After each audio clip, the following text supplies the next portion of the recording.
Yesterday, Sayadaw said that starting with the evident arising objects, starting with the rising and falling, observing every physical action while it occurs, applying ardent effort.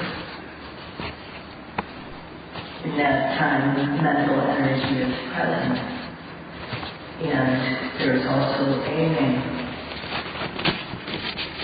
So with this, there's the energy of pushing the mind to the object and the energy of aiming the mind.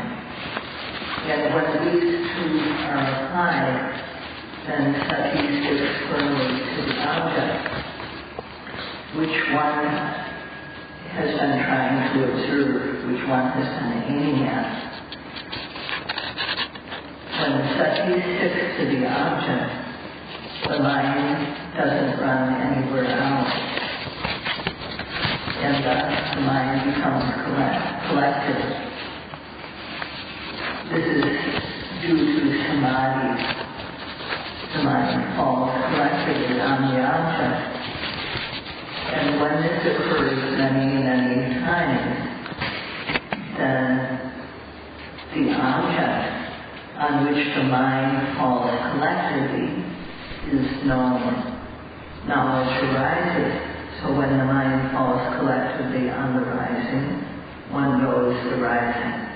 When the mind falls collectively on the falling, one knows the falling. When the mind falls collectively on the abdomen and notices movement, then one knows the movement of the abdomen. When the mind falls collectively on stiffness of the abdomen, one knows the abdomen's stiffness. But this knowledge is still tied up with the manner of the abdomen rising and falling. What one knows is also, when one knows the stiffness of the abdomen, the stiffness is mixed up with the place where the stiffness is occurring. But as long as one is applying effort and aiming, what is the only important thing is for the mind to be collected on the object. It doesn't matter that the knowledge is not yet pure. If the mind falls collectively on the object, one after another without a gap, then amazingly strong energy will be developed, and this is what we practice to develop. When samadhi occurs one after another without a break, it becomes very strong. And then the type of knowledge called sampajanya arises. Sampajanya, one knows correctly, one knows fully, and one knows for oneself. And that knowledge is not confused, it's not unclear, it's very distinct. One knows the object is one thing, and knowing of the object is another. One knows the movement of arising is one thing, and knowing the movement is another. One knows the moving of the falling is one thing, and the knowing of that is another thing. So the knowledge is very clear. It's not mixed up. And this knowledge is special when we compare it with the knowledge that can be gained by reading or by reflecting. So if yogis observe the arising object and know it, then this knowledge is correct.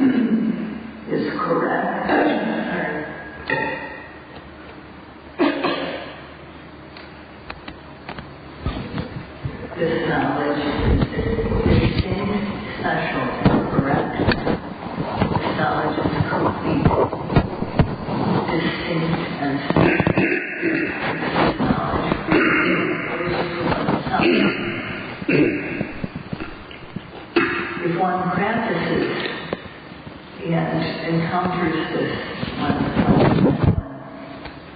then one knows how accurate the words that Buddha used is, because one sees that it matches one's experiences exactly. And when one feels about one's experience that this is correct, then faith arises. This comes due to one's own practice and one's own personal knowledge. It comes through acceptance of what one has seen through one's effort, and it is not blind faith or wavering faith. The phrase kaya viharati, this describes the task of the yogi. When one is doing this practice to develop the mind and knowledge, this practice is high-level work which good people do. And when one does this practice as described in this, according to the meaning of this phrase, then virya, sati, samadhi, and panna, these all come to be. And one is practicing, one is developing the practice as we do this. That means we're working to develop the practice. So in this phrase, the word viharati, it means to live or to dwell. One dwells. But in this, it doesn't just mean, what it really means is, it refers to the way we are, our posture. There are four main positions that we're in, at one time or another: walking, sitting, standing, sitting, and lying down. These are the four main postures. And to be in any one of these postures is what is meant by viharati, to dwell. And in addition to the four main postures, there are also smaller actions due to causes. One bends or stretches, leans, lifts the head, blinks, opens, closes the eyes. So these are all what we do when we dwell. And one has to make effort, concerted effort, so as to observe this. So it is said, kaya viharati. That means that one dwells, repeatedly observing the arising posture, the four main postures, the arising small minor actions. One observes the arising physicality as it occurs. That is, rising is rising, falling is falling, bending is bending, stretching is stretching. This phrase, kaya viharati, expresses the yogi's job. If one has taken on the role of a yogi, then one should do the work of a yogi, so that one will get paid a salary. So just like when we have a job, we have to work the required number of hours, and we have to do the task. So too here is also important, it's very important to be a true yogi. And because it's important, the meditation teachers are urging the yogis with loving kindness and compassion.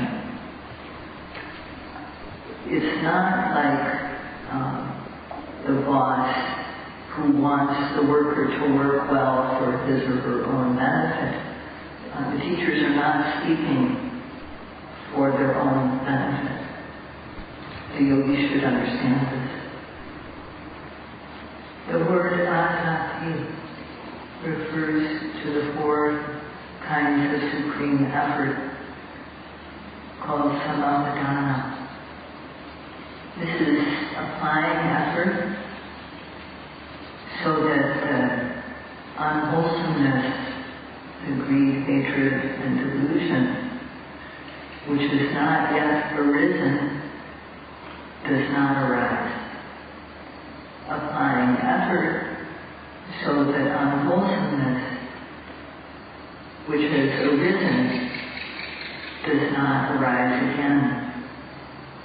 Applying effort so that the pure, clean, wholesome mind, which has not yet arisen, arises.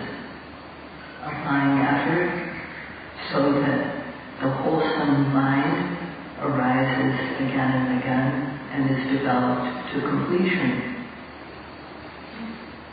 So, in order to try in this way, one can't have any regard for one's life or limb. One should simply tell oneself, may my muscles, may there be nothing left except for skin and bones. May my blood dry up. When I'm applying this effort, I'm not going to have any regard for my life or limb. If one has consideration for one's life or limb, then one will lean. And when there's a little bit of pain, one will shift. And at that time, samadhi will not be able to arise. So one can't have any regard for one's life and limb when one practices. No one has yet died because of making effort in the practice. No one has developed disease through the practice. And people who come to the practice with incurable diseases have been cured. There are many people who are witnesses to this. So, when one sits, and due to causes they do not arise, if one moves, changes one's posture, then samadhi won't be continuous. The reason for that is that one's virya becomes flat. So one needs to be brave, and this brave, courageous effort is what is meant by samavadana virya, or supreme effort. And for people who have been practicing for a while, this gets quite well developed.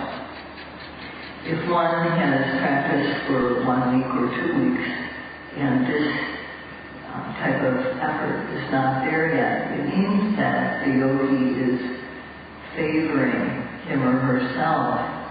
And if one favors oneself, then it won't be very easy to gain the Dhamma. There is true Dhamma. And the true Dhamma is, first of all, the truth of suffering. Second of all, the truth of the cause of suffering. Third, the truth of the cessation of suffering. And fourth, the truth of the practice, the path of practice leading to the end of suffering. And of these, to know suffering and its cause, to dispel its cause, this is what is most important. Knowing suffering and dispelling its cause. Because when we don't know that it is suffering, then we hold on to it. And we think highly of it. But when we know, then we don't grasp onto it. We don't think highly of it. So initially, when we practice, one has a type of clear faith, and further when one practices, trusting faith arises. These are two types of faith in the practice. If the Bhava mind does not arise, then the clear mind won't arise, the mind free of lobha, dosa, and moha. But if our observation occurs one after another without a break, as Sayadaw mentioned a few days ago, where the observing mind seems to just line up one after another, at that time, clear faith is happening in the mind. The mind is clear. And when knowledge arises stage by stage, especially when one comes to see the past arising and passing away of mind and matter, which arise due to causes and are related as cause and effect, then one comes to accept that this Dhamma really is true. The method that one, because one sees through having applied the method, that one comes to see in this way, one feels that it's really true. So this type of faith is trusting faith. And this type of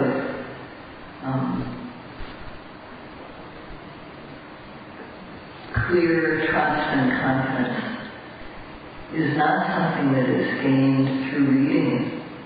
It's gained through our personal effort and through seeing the results of our practice. So when one understands, when one has seen this in one's practice, one will understand very well what is meant by how this faith is both clear and trusting. In practicing the Dhamma like this, one encounters every type of aspect of one's mind. One encounters every kind of object. Seeing, smelling, tasting, touching, thinking. One encounters imaginary objects also. And when the mind does not yet have the power needed, then when an enticing object arises, it's easy, when one encounters an enticing object, then it's easy for lobha or greed to arise. And the lobha doesn't dissipate, it doesn't go away. When there's dissatisfaction, then it's easy for anger to arise. And this also doesn't dissipate easily. And moha is always present with these. So this type of situation shows that the mind does not yet have the necessary power. When our body is weak, if we have to do a lot of activity, we can't stand it. It's tiring. When we have to be in the heat, or when we have to be in the cold, we can't stand these extremes. It's because our body doesn't have stamina, it doesn't have endurance. So we have to develop the necessary energy so that we can stand tiring conditions, so that we can stand the cold and stand the heat. When one encounters things which agitate the mind, which make the mind shake, which make it move, then we need to make the make what are called the ruling faculties of the mind strong. And today, Sayadaw would like to speak about this again. These ruling faculties, ruling powers, when they become well developed, they can govern. In Pali, they're called bala, which means power. And when they develop, when their power is fully developed, then they can rule. And this is called Indriya. So they're called both bala and Indriya. So meditation is practicing to develop these mental qualities, to create them and to make them strong so that we are able to control ourselves. And these are first of all faith or trust, the power of trust and confidence. Second of all, virya, the power of courage. Third, sati, the power of vigilant mindfulness, so that the violence cannot enter the mind. Fourth, samadhi, the power of the collective mind. And fifth, panya, for knowing. So if we have not yet practiced, then these faculties don't yet have much energy. But when one practices and has developed knowledge, then these powers become very keen and strong. When one has the power of faith, one can determine what is trustworthy and what is not trustworthy. And so one is able to let go of the things that are not reliable. And with this, one becomes courageous in doing what is beneficial and suitable. So one is able to develop energy in the practice. With the development of energy, sati becomes good. And due to sati, then samadhi also becomes good. When samadhi is good, then Dhamma knowledge. If one gains Dhamma knowledge, then our ability to consider whether something is beneficial or not, whether something is suitable or not, before we undertake an action or to undertake saying something or planning something, this ability to reflect on what we are about to do becomes very good. So when one is able to reflect every time before one does something, says something, or plans something, as if one can reflect on whether it is beneficial and not beneficial, suitable or not, then one won't do anything that is not beneficial. And because of practice, this power becomes very good as well as the others. So try and see. Try with respect and care and see. It is said in Pali, Nawaha Sarvati Indriyani Tikani Bhanti, that there are 9 causes by which the ruling powers, the Indriyas, become strong, become keen. If these 9 factors are present, if these 9 factors are developed completely, then the Indriyas, the mental powers called the Indriyas, will become strong. And among these 9 factors, the first is that in the body, mind and matter are arising and passing away. When seeing happens, It arises and then passes away. Hearing arises and then passing away. Also in smelling, mind and matter are arising and passing away. In tasting, mind and matter arise and pass away. In touching, they arise and then pass away. Blinking, opening and closing the eyes, and all these things. Mind and matter are arising quickly and passing away quickly. And because we are practicing to see this, we can't be slow in our effort. We have to be alert and active. And there also must be accurate aim. We have to always apply aiming. So these two factors must always be present. Mind and matter are always arising and passing away, and they all of them, all mind and matter arises and passes away. So before one practices, one has to accept this. That means that one shouldn't try, we're working to try to see this, so one should not start out by trying to deny that it is so. So the first factor that one needs is we have to have faith that this is so, that all mind and matter arises and then passes away. So we have to observe mind and matter which arise and pass away. We have to always observe it. And this is the first cause for the Indriyas to become strong.